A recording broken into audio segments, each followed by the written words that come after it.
Huh? Welcome to the occupation. Here we stand and here we fight.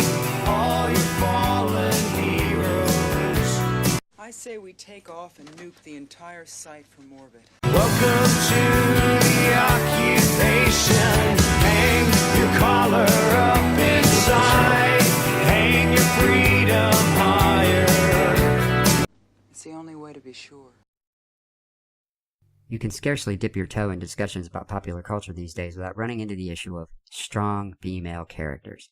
What's a strong female character? How do you identify one? Are they new? Have they been around for a long time? Why do strong female characters in movies make so many people so angry, and why do they have to be such nasty, awful trolls about our strong female characters? Well, I would say that what we're getting right now is a dearth of strong female characters.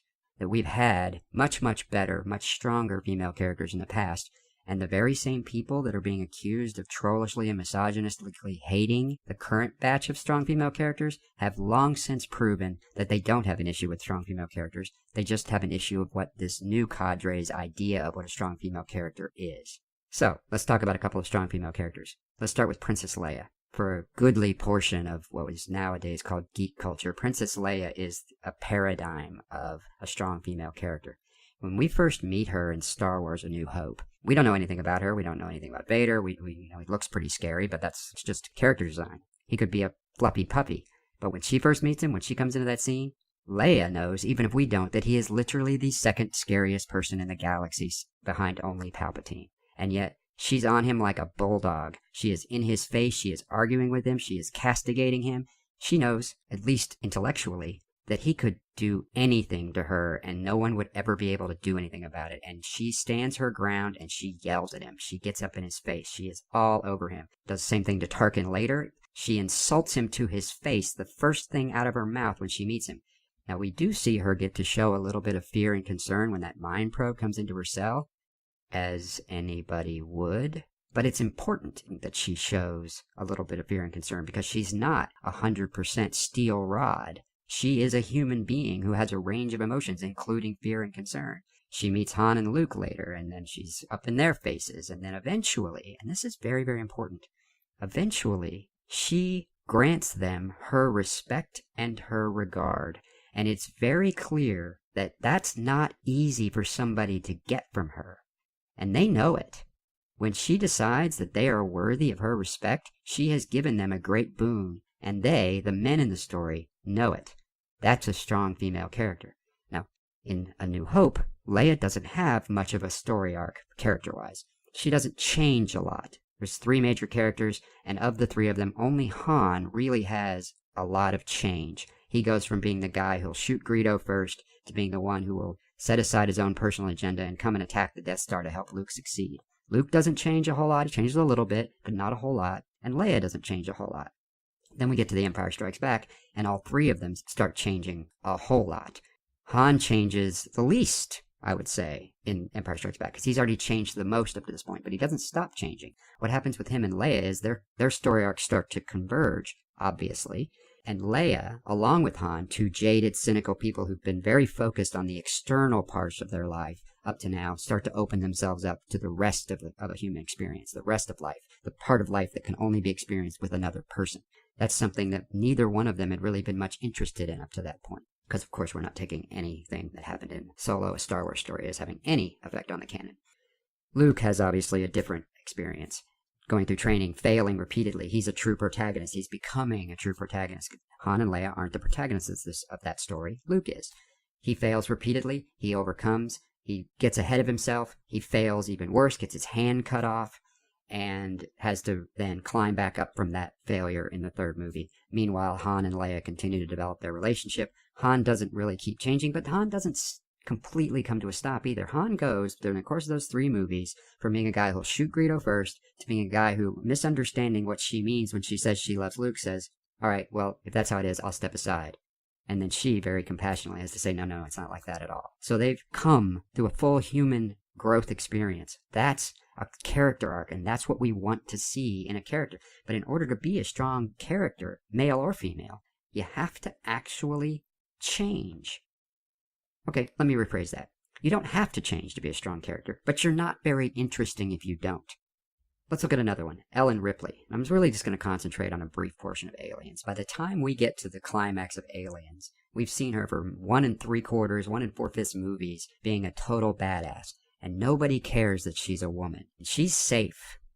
And she realizes Newt is still in danger. And she goes down into the belly of the beast, a Calabasas, a trip into hell, to rescue this girl. And it doesn't matter that she's a woman. It's not more or less plausible that she goes back to save Newt because she's a woman. A man would do the same thing if he was the protagonist. But she does it, and nobody thinks anything of it. She fights the alien queen with tech, smarts, and grit. And the fact that she's female has nothing to do with it. And she has a character arc, too.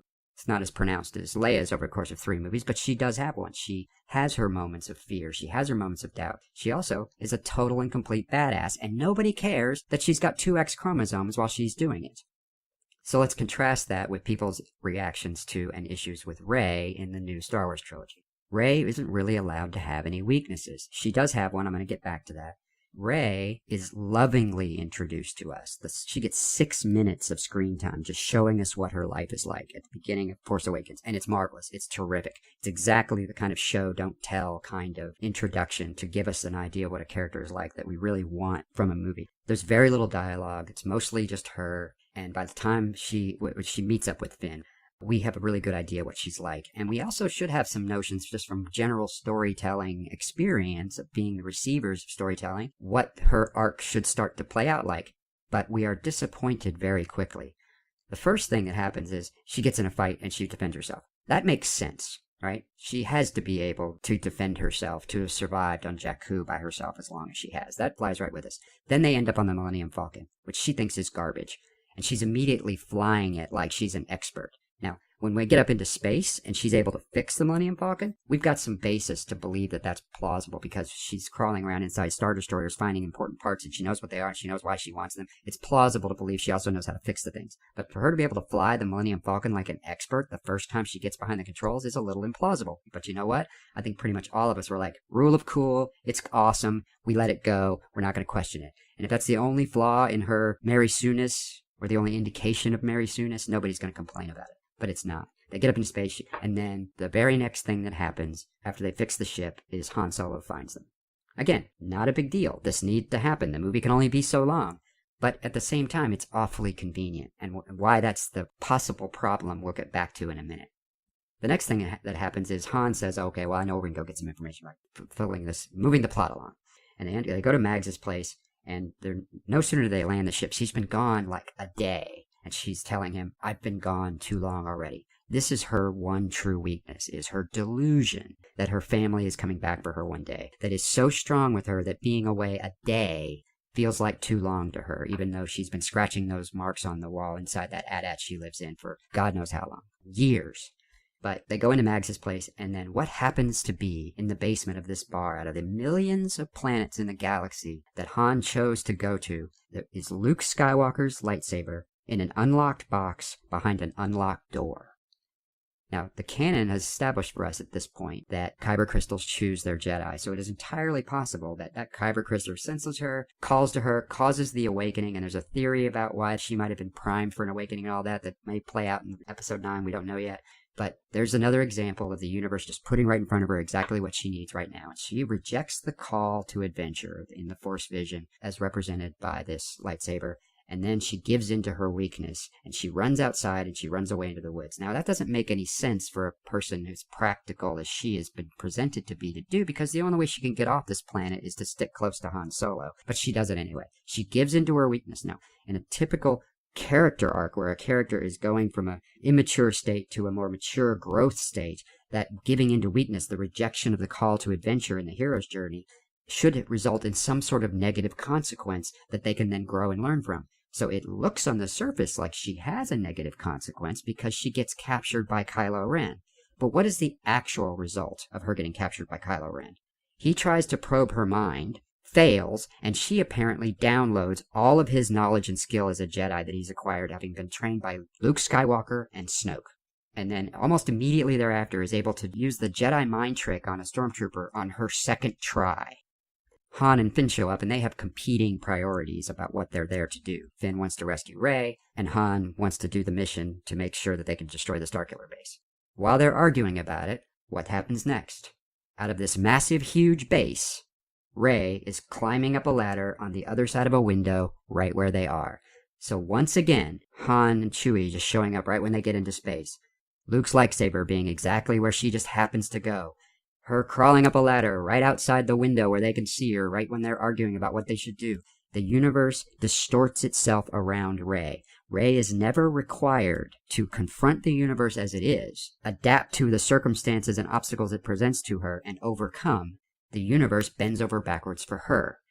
This is the modern version of a Mary Sue. And still, in this movie, it's not necessarily a problem. As I said, Luke didn't grow or change much in A New Hope. A little bit, but not much. There's still plenty of time in this movie, and certainly in a trilogy, for Rey to continue to grow and progress.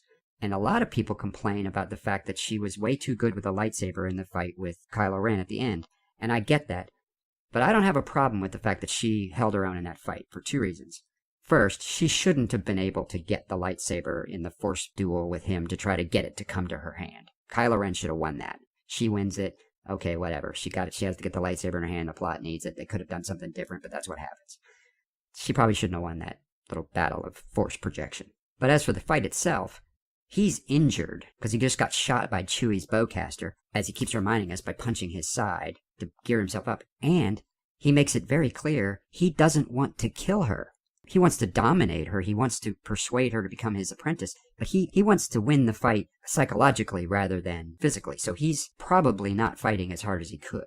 So her being able to survive that fight after he dismissed Finn with basically a wave of his hand, that doesn't bother me. That's like the least problematic thing that happens in that movie with respect to Rey and her Mary Sue-ness. Then, of course, the Earth splits. Chewie finds them. They rescue Finn and they take off. And all of that's okay. Except that nothing changes in the next movie either. She's not any different.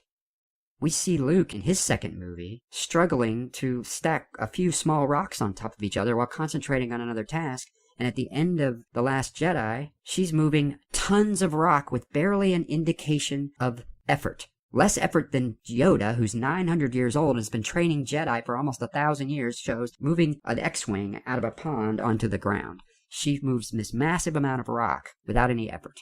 Rey is not a strong female character because Rey isn't a character. Rey is a cardboard cutout. Rey's one true weakness is minimal. She discards it without any apparent effort, and the only time it causes her any apparent negative influence, she becomes one of the most powerful Force users in the world without any effort as a direct result of it. That's why we have a problem with Rey. Not because she's supposedly a strong female character, but because we've been told we have to believe she is when it's not plausible. Characters who don't change aren't interesting. Leia is interesting. To provide another example, Buffy the Vampire Slayer was created by somebody who wanted to subvert the trope that the little blonde girl goes in the alley and gets eaten by the monster, and turn it into the little blonde girl goes into the alley and the monster's the one that should be afraid.